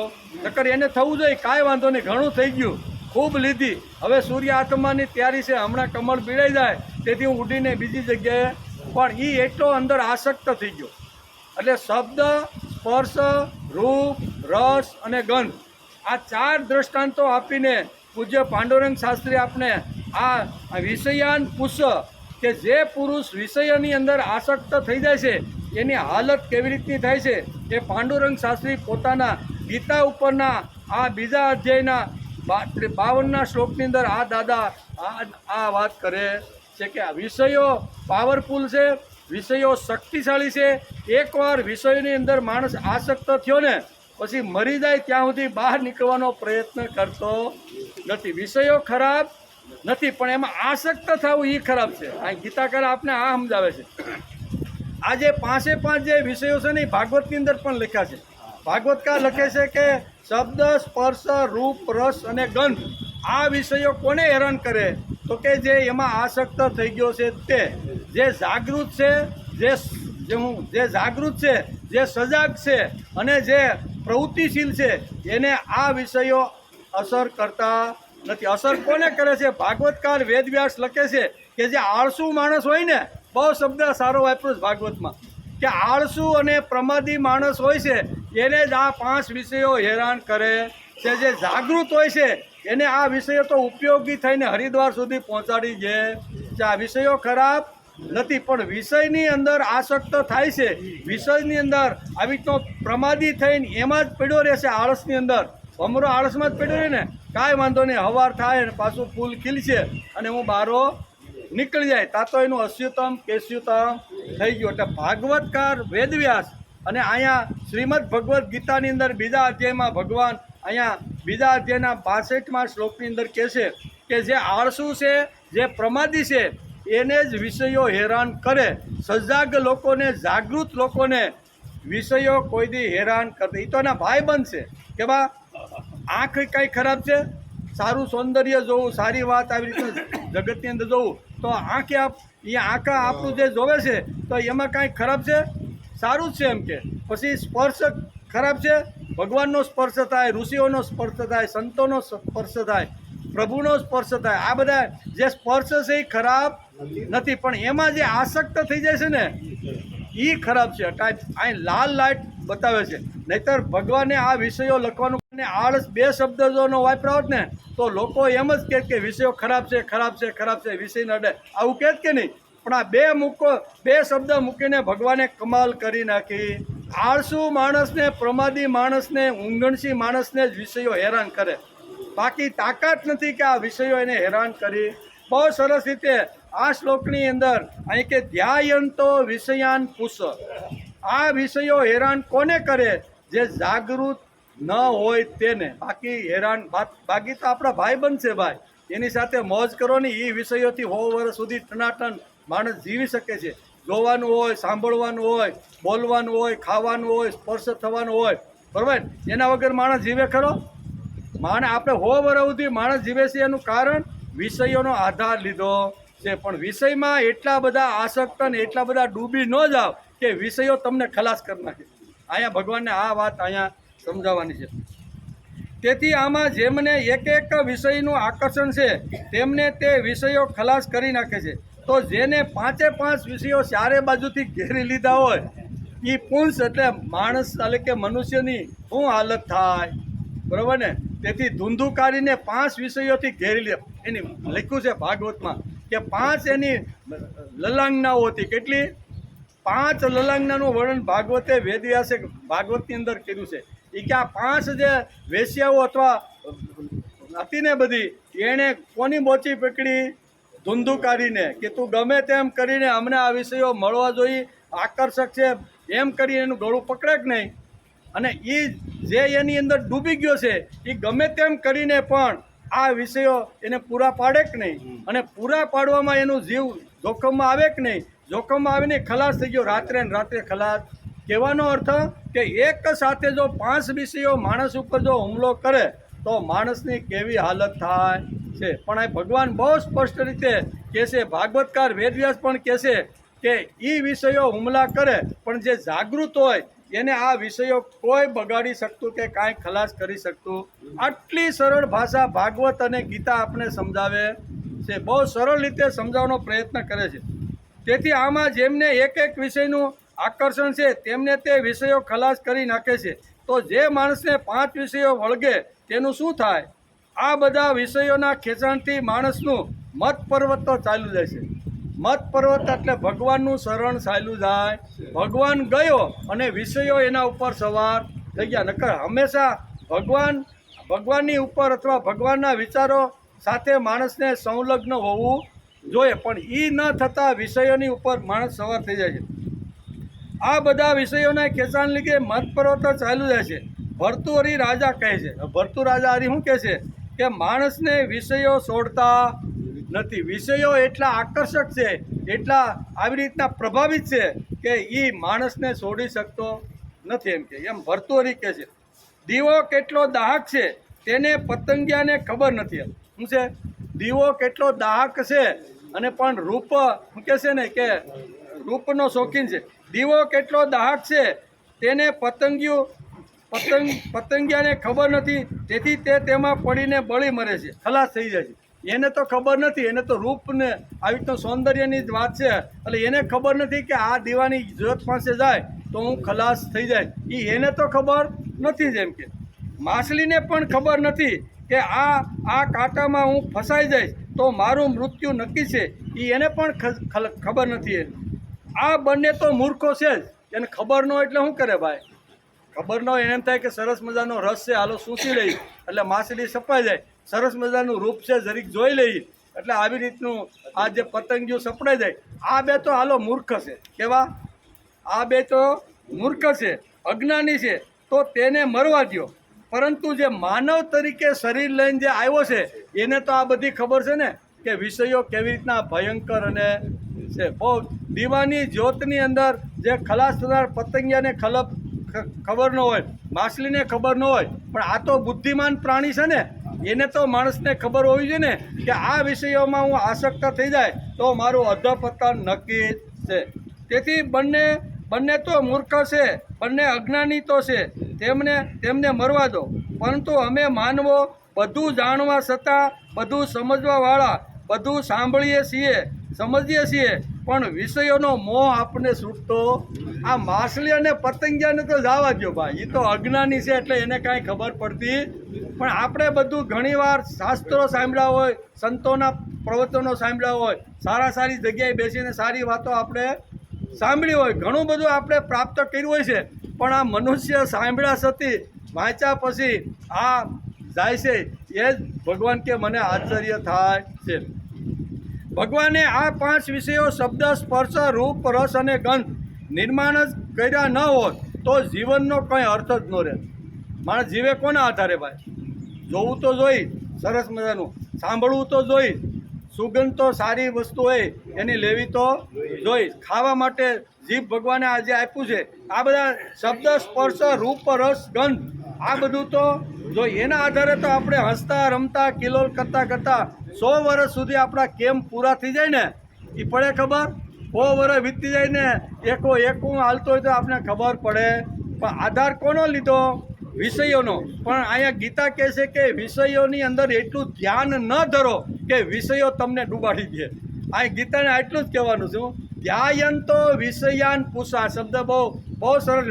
ધ્યાયંતો વિષયાન પુષ એટલે મનુષ્ય, બરાબર. વિષયો ખરાબ નથી, પણ વિષયોની અંદર ડૂબી જવું એના સિવાય બીજું કાંઈ દેખાય જ નહીં.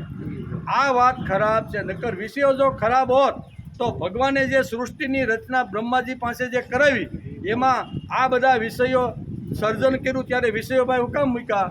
જરૂર ન હોય તો ભગવાન એકાદી લીટી બાદ કરીને બ્રહ્માજીને કહેત ને કે તારે આ વિષયો હું જે કહું ને એ સૃષ્ટિમાં સર્જન કરવાનું નથી. પણ સર્જન થયોનો અર્થ કે ખૂબ જ જરૂરી છે. એના વગર કાંઈ કર્યો છે માણસ જીવી જ ન શકે, ભાભરો થઈ જાય કાંઈ થોડું ઘણું હોય ને.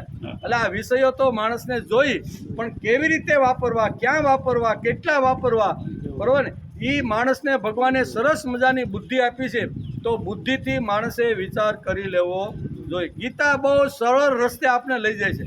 આમાં કાંઈ અઘરું છે? ના, ગીતામાં તો બડા લાંબા શ્લોકને બહુ આવે છે. આમાં કાંઈ અઘરું, બહુ સરળ ભાષાની અંદર પાંડુરંગ શાસ્ત્રી જેવા મહાપુરુષ છે ને એ આપણે ગીતા ભાષ્ય કરી અને એની અંદર સરળ રીતે સમજાવવાનો. ગીતાના એક શ્લોક ઉપર બોલ્યા, જ્ઞાન, કર્મ અને ભક્તિ ત્રણેય ઉપર બોલ્યા છે.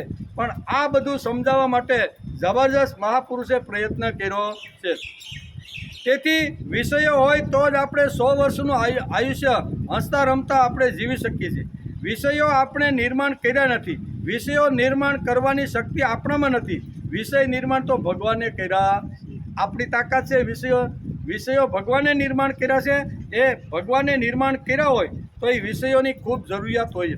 વિષયોનું ઉદાત્તીકરણ કરવું જોઈએ. વિષયોને રાત દિવસ નકારવા કરવા એ કાંઈ ડાપણ નથી. રાત દિવસ શબ્દ, સ્પર્શ, રૂપ, રસ નકારે જ રાખો. શબ્દ ખરાબ છે, આમ છે, તેમ છે, જોવું ખરાબ છે, સાંભળવું ખરાબ છે. આમ રાત દિવસ જો માણસ આવી રીતના વિષયોને જો નકારતો રહે ને તો એ માણસનું ડાપણ નથી. ડાપણ ક્યારે કહેવાય? તો કે વિષયો ભગવાને નિર્માણ કર્યા છે, જરૂરિયાત પ્રમાણે મારે વાપરવાના, યોગ્ય જગ્યાએ વાપરવાના. એ બધી અક્કલ અને હોશિયારી ભગવાને આ જીવને પણ આપી દીધી. બુદ્ધિ આપી શા માટે? ગીરવે મૂકવા માટે, તબેલામાં રાખવા માટે. તો બુદ્ધિનો ઉપયોગ માણસે કરવો જોઈએ કે નહીં? ભગવાન કહે છે માણસે બુદ્ધિનો ઉપયોગ કરી અને કેટલા વિષયો ક્યારે કોની સાથે કેમ વાપરવાને એ માણસને ભગવાને બહુ સારી અક્કલ અને બુદ્ધિ આપી છે. તેથી તેનાથી વિષયોનું ઉદાત્તીકરણ કરવું જોઈએ. વિષયોને રાત દિવસ નકારવા એ કાંઈ ડાપણ નથી. જેણે વિષયો નિર્માણ કર્યા છે તેણે તો અક્કલ વાપરી હશે ને. જેણે આ જગતની અંદર માણસનું પૂતળું બનાવ્યું અને એની અંદર આ બધા વિષયો મૂકી દીધા તો એણે વિચાર કરીને જ સર્જન કર્યું છે ને. એટલે કે જેણે વિષયો નિર્માણ કર્યા છે તેણે તો અક્કલ અને બુદ્ધિ વાપરી તો હશે ને. આપણા સુખ માટે ભગવાને આ વિષયો નિર્માણ કર્યા. કોના માટે કર્યા? આપણા સુખ માટે. આપણે હેરાન ન થાય, આપણે નાસીપાસ ન થાય, આપણે નિરાશા ન આવે, આપણી અંદર ઉત્સાહ, સ્ફૂર્તિ અને ચૈતન્ય 100 વર્ષ સુધી ટકી રહે ને એટલે ભગવાને વિષયો નિર્માણ કર્યા છે. બહુ સરસ છે. પછી વિષયો મળ્યા પછી માણસે વિચાર કરવો જોઈએ કે પૌત્રના કાલાવાલા શબ્દો સાંભળવા ન મળે તો દાદાને અકળામણ થાય કે ન થાય? સ્પર્શ ખરાબ નથી, પણ પૌત્ર આપણે ઘેરે જઈએ અને 2-3 વર્ષનું નાનું બાળક દાદા કરતું આવે અને આપણા ખોળામાં બેસીને 2-3 ટાપલિયા મારે તો આપણે આનંદ થાય કે નહીં? પૌત્રનો સ્પર્શ થાય તો માણસને આનંદ. સ્પર્શ થવો એ ખરાબ છે, પણ સ્પર્શ ક્યાં વાપરો છો, કેવી રીતનો વાપરો છો? પર સ્ત્રી સાથેનો જો સ્પર્શ હોય ને તો એ માણસને અધપતનના ખાડામાં માણસને નાખે ને. આ વિષય ખરાબ છે એ વાત બરાબર છે, પણ એને ક્યાં અને કેવી રીતે વાપરો છો એના ઉપર આધાર છે, બરાબર. ઋષિઓનો સ્પર્શ થાય, કોઈ સંતનો ધબો આપણી ઉપર થાય ને સ્પર્શ થાય તો સારું લાગે કે નહીં? સ્પર્શ ખરાબ નથી. મહાપુરુષની પાસે જઈએ, મહાપુરુષ કે બહુ સરસ, તમારા તાલુકામાં આટલું સરસ કામ થાય છે એવો મને રિપોર્ટ મળ્યો છે. એમ કરીને મહાપુરુષ આપણા વાહમાં જો ધબ્બો લગાડે તો એ સ્પર્શનો આનંદ થાય કે નહીં? પૌત્ર ગાલે આમ ભલે નહીં, બીજો ગાલે કોઈ મારે તો આપણે ગમે એ સજા કરી દઈએ, પણ પૌત્ર આમ તેમ કરે તો ગલી વાલી લાગે કે નહીં? આપણે હજી 2 વાર થોડીક આમ લગાડે તો સારું એમ.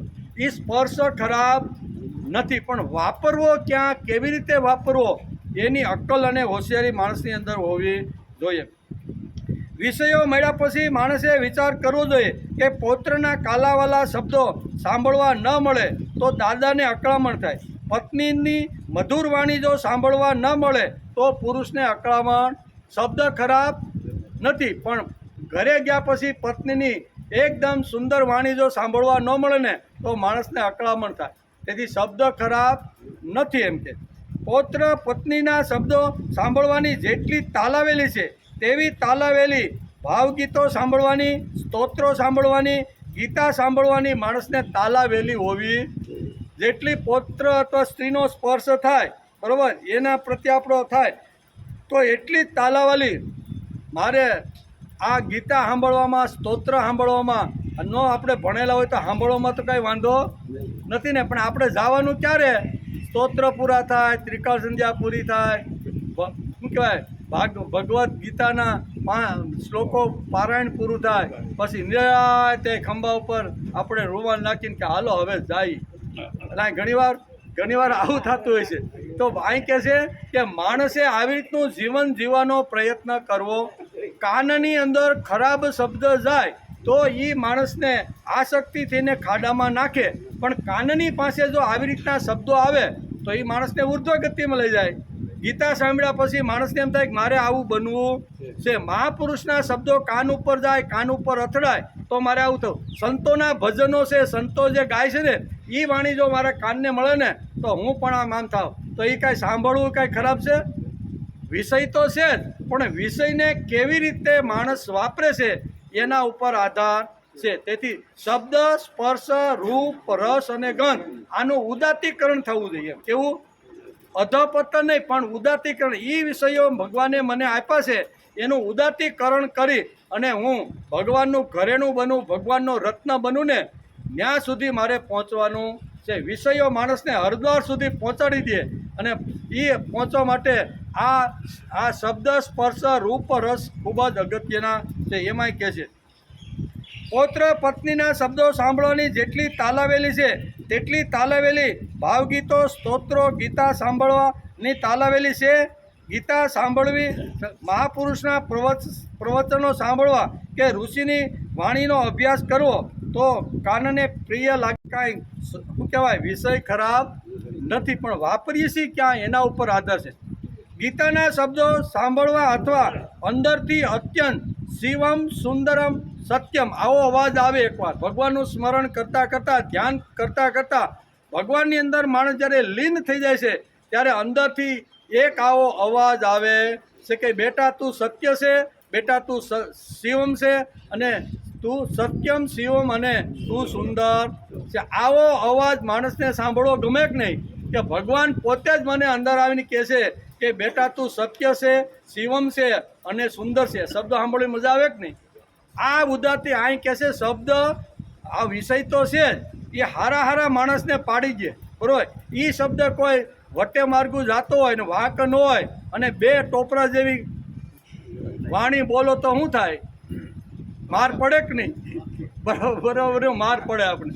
તો આ શબ્દ તો ખરાબ છે, બરાબર ને, પણ ક્યાં વાપરો છો એના ઉપર આધાર છે. ન જગ્યાએ વાપરો તો એ અધપતનના ખાડામાં લઈ જાય. યોગ્ય સજ્જે વાંચે તો એને ભગવાન સુધી લઈ જાય. ગીતાના શબ્દો માણસને પરબ્રહ્મ, પરમાત્મા સુધી લઈ જાય છે. સત્યમ, શિવમ, સુંદરમ કે સત, ચિત્ત, આનંદ સાંભળવું એ શબ્દ છે, એ વિષય છે, પણ એ વિષય માણસને પ્રભુ સુધી પહોંચાડી દે. સત્યમ, શિવમ, સુંદરમ એમાં સત, ચિત્ત અને આનંદ આ શબ્દો સાંભળવા, બોલવા એ માણસને ઉર્ધ્વ ગતિ તરફ લઈ જાય છે. અંદરથી શિવોહમ શિવોહમ શબ્દ નીકળે છે તે માણસે સાંભળવો જોઈએ, પણ તે ક્યારે સાંભળવા મળે? જ્યારે આત્માનો પ્રકાશ એના ઉપર પડે ત્યારે ચિદાનંદ રૂપ શિવોહમ શિવ અંદરથી અવાજ આવે. આપણે ભલે નહીં બોલતા હોય, ન તાતો ન માતા ન બંધુ, આ બધું આપણે બોલતા હોય. અહમ નિર્વિકલ્પો નિરાકાર રૂપો વિભુર્વ્યાપ્ય સર્વત્ર સર્વેન્દ્રિયાણામ. આમ બોલીને પછી કે ચિદાનંદ રૂપ શિવોહમ શિવો. આ અંદરથી જ્યારે પ્રતિસાદ મળે ને ત્યારે આ શબ્દો સાંભળવા મળે તો એ કંઈ ખરાબ છે શબ્દ? શબ્દ ખરાબ નથી, પણ શબ્દને કેવી રીતનો ઉપયોગ કરી અને શબ્દને કેવી રીતનો કેળવો છે એના ઉપર આખો આધાર રાખે. શબ્દ ખરાબ નથી, સ્પર્શ ખરાબ નથી, રસ ખરાબ નથી, ગંધ ખરાબ નથી, આ કોઈ વસ્તુ ખરાબ નથી, પણ વાપરતા માણસને આવડવું જોઈએ કે આ મને ભગવાને જે આવી સુંદર મજાની જે શક્તિઓ આપી છે ને, આ વિષયોએ ભગવાને આપેલી બક્ષિસ અને શક્તિ છે, એ શક્તિ માણસે વાપરવાનો પ્રયત્ન કરવો. પણ કેવી રીતનો વાપરવાનો એ ભગવાને તેથી સ્વતંત્ર અક્કલ અને બુદ્ધિ પણ આપી દીધી કે ભાઈ મેં તને બુદ્ધિ આપી છે અને પછી આ વાત કહું છું, તારે ક્યાં વાપરવા એ તારે જોવાનું છે. શબ્દની જેમ સ્પર્શનું પણ ઉદાત્તીકરણ થવું જોઈએ. આ બધા વિષયોનું જો ઉદાત્તીકરણ થાય તો માણસ પરબ્રહ્મ પરમાત્માને પામી જાય. થવું જોઈએ. પૌત્રનો સ્પર્શ સુખાવો લાગે તેમ દેવી સ્પર્શની કલ્પના હોવી જોઈએ. સજ્જનોનો સ્પર્શ થાય, સંતોનો સ્પર્શ થાય, ઋષિઓનો સ્પર્શ થાય અને છેલ્લે ભગવાનનો સ્પર્શ થાય. સ્પર્શ ખરાબ શબ્દ, સ્પર્શ એટલે કે સ્પર્શ જે થાય ને એ ખરાબ છે, પણ પર સ્ત્રી સાથે અથવા આવી રીતના જે દારૂડિયા સાથે આપણો જો સ્પર્શ થઈ જાય તો એ વસ્તુ ખરાબ છે. એ માણસને સ્પર્શ એનો થયો દારૂડિયાનો, પર સ્ત્રી માથે સ્પર્શ થયો પણ એ માણસને અધોગતિના ખાડામાં લઈ જાય. પણ એનો એ સ્પર્શ માણસ વિચાર કરે કે સંતોનો સ્પર્શ થાય, એનો ધાબો મારી ઉપર પડે, મહાપુરુષનો ધાબો મારી ઉપર પડે, બરાબર ને? એમ કરતાં કરતાં ભગવાનનો સ્પર્શ મને થઈ જાય તો એ સ્પર્શ કાંઈ ખરાબ નથી. એટલે અહીંયા ભોગની દ્રષ્ટિ ન રાખતા ભાવની દ્રષ્ટિ રાખતી, ભક્તિની દ્રષ્ટિ રાખી અને વિષયોને વાપરવાનો માણસે પ્રયત્ન કરવો. ભક્તિની દ્રષ્ટિ જો આવે તો આ 5 વિષયો શબ્દ, સ્પર્શ, રૂપ, રસગંધ એ પરબ્રહ્મ પરમાત્મા સુધી લઈ જાય. ભક્તિની દ્રષ્ટિ એકવાર આંખની અંદર આવી જવી જોઈએ. સર્વત્ર ભગવાન દેખાવા લાગે, સર્વત્ર પ્રભુમય લાગવા માંડે ને ત્યારે સમજવાનું કે આપણી ભક્તિનો દૃષ્ટિકોણ ધીમે ધીમે આગળ વધતો જાય છે. તેમજ રૂપનું પણ આવી રીતનું ઉદાત્તીકરણ કરવું જોઈએ. તેમજ રૂપ સારું લાગે તેનું ઉદાત્તીકરણ કરવું. પ્રભુનું રૂપ જોઈએ.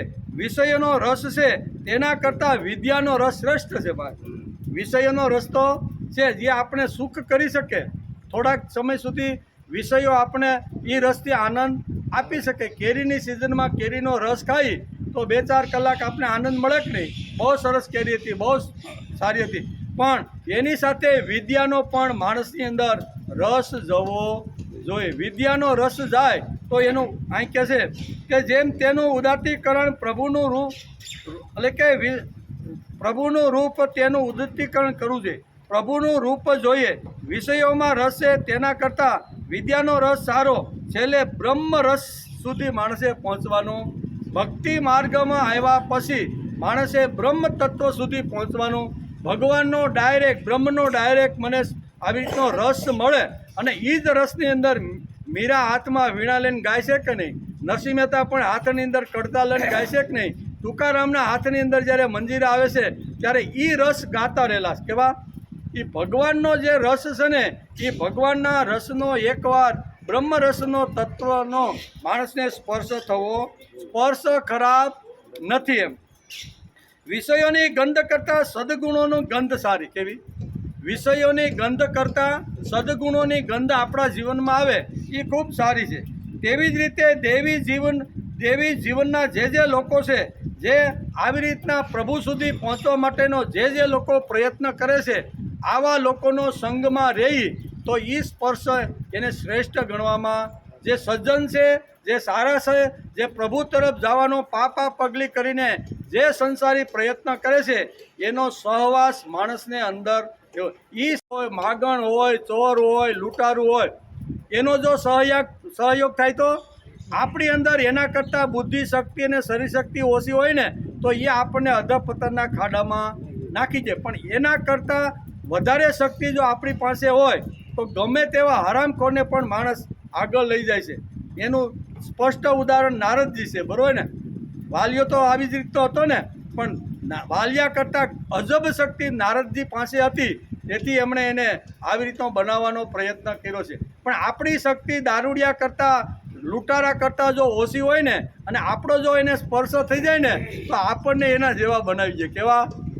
એટલે કોનો સ્પર્શ કરવો, સામેની વ્યક્તિ કેટલી પાવરફુલ છે, એની સાથે બેસાય કે નહીં બેસાય, એની વાતો સંભળાય કે ન સંભળાય, આ જો માણસને એક વાર જો નક્કી થઈ જાય ને, તો સ્પર્શ એટલે કે શબ્દ, સ્પર્શ, રૂપ, રસ અને ગંધ આ એકેય વસ્તુ ખરાબ નથી. પણ કયા માર્ગે વાપરવી ને, એ આ 2 શ્લોકની અંદર અધપતનના ખાડામાં માણસ કેવી રીતનો પડે છે, કેવી રીતનો ધ્યાયંતો વિષયાન પુષ શબ્દ કે સતત 24 કલાક એનું ધ્યાન જેનું વિષયોની અંદર છે, ખાવું પીવું, રોજ મોજ કરો, કમાણી કરો, ગળા કાપવા પડે તો મારા માર્ગના, મારે જે ભોગ જોઈશે, મારે જે વિષયો જોઈશે, એ વિષયોની અંદર માર્ગમાં જે આડો આવતો હોય ને, એ બધાનું કાટલું કાઢી નાખો. અને આપણે સમાજમાં જોઈ, પેપરમાં ઘણીવાર વાંચી કે ફલાણાએ આ માર્ગ આ ફોડી નાખવાનો હતો પેપર, એટલે એને જંગલમાં જઈને પતાવી દીધો. કેવો? મારી આડા વિષયો મેળવવા માટે મારા આડા જે આવતા છે ને, એને ધન આપીને એનું મોઢું બંધ કરો, અને ધન ન હોય તો મારી કાઢીને પણ મારા આડા જેટલા આવશે ને એને મારવાનો માણસ જે પ્રયત્ન કરે ને, આ અધપતનના ખાડામાં આ વિષયો માણસને લઈ જાય છે. તેથી વિષયોને એટલા બધા મજબૂત ન બનાવો કે માણસને અધપતનના ખાડામાં ધ્યાન કરવાનું, પણ એટલું બધું ધ્યાન નહીં કરવાનું કે એના સિવાય બીજું કાંઈ મને દેખાતું નથી. તુલસીદાસને રત્નાવલી સિવાય કાંઈ દેખાય જ નહીં. આપણે ઘણીવાર એનું ચરિત્ર વાંચીએ. તમે વિચાર તો કરો, જેણે આવી રીતનો બહુ ન્યાયશાસ્ત્ર, વ્યાકરણશાસ્ત્ર અને બધા જ તત્વજ્ઞાનો જેણે અભ્યાસ કરીને જે માણસ બેઠો છે, બરાબર ને, વિદ્વાન છે, પંડિત છે, જ્ઞાની છે, આવો માણસ બેઠો છે, પણ છતાંય એને વિષયો એટલા બધા ખેંચે છે, રત્નાવલી એટલી ખેંચે છે કે એને એમાં આસક્તિ થઈ જાય છે. આસક્તિ થયા પછી યોગ્ય એને જો માર્ગદર્શન મળે ને, તો એ પણ મહાન સંત બની શકે. પણ યોગ્ય માર્ગદર્શન આપવાવાળું કોઈ હોવું જોઈએ. રત્નાવલી પાવરફુલ હતી, જેટલું જ્ઞાન, જેટલી બુદ્ધિ, જેટલી શક્તિ હતી ને, એટલી જ પાવરફુલ રત્નાવલી અહીંયા તુલસીદાસને મળી હતી. તેથી એનો એ વળાંક વાળી શકે, બરાબર ને?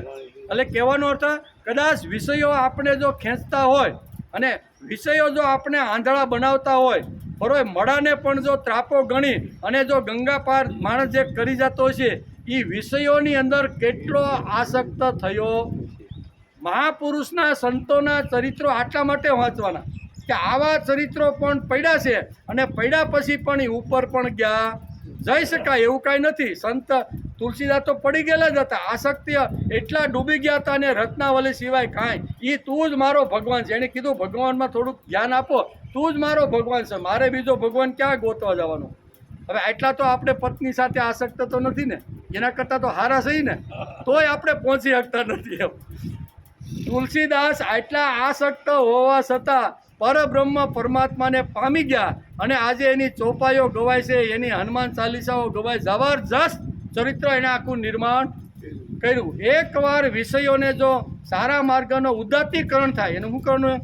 વિષયોનું માણસે ઉદાત્તીકરણ, એને શ્રેષ્ઠ બનાવવાનો વિષયોને પ્રયત્ન કરવો. આવો પ્રયત્ન શ્રીમદ ભગવદ્ ગીતાની અંદર અહીંયા 50, 51 બે શ્લોકની અંદર સમજાવવાનો પ્રયત્ન કર્યો. એ ઉર્ધ્વ ગતિ એટલે સ્થિત પ્રજ્ઞની ટોચની સ્થિતિ કેવી હોય એ ભગવાને અર્જુનને બતાવી દીધું. પછી અધપતનના ખાડામાં માણસ કેવી રીતે પડે છે એ હવે ભગવાન બતાવે છે, બરાબર? એ સરસ મજાની, બહુ સરસ મજાની આ બધી વાતો છે. તેથી અહીં કહે છે કે વિષયોની ગંધ કરતાં સદગુણની ગંધ સારી. ગંધ ખરાબ નથી, પણ વિષયોની જેમ આપણે લઈએ છીએ એમ આવી રીતે સદગુણોની સંગ લેવી. તેવી જ રીતે દેવી જીવનોને એક સૃષ્ટ શું કહેવાય, એકદમ અહીંયા કહે છે કે શ્રેષ્ઠ સુગંધ.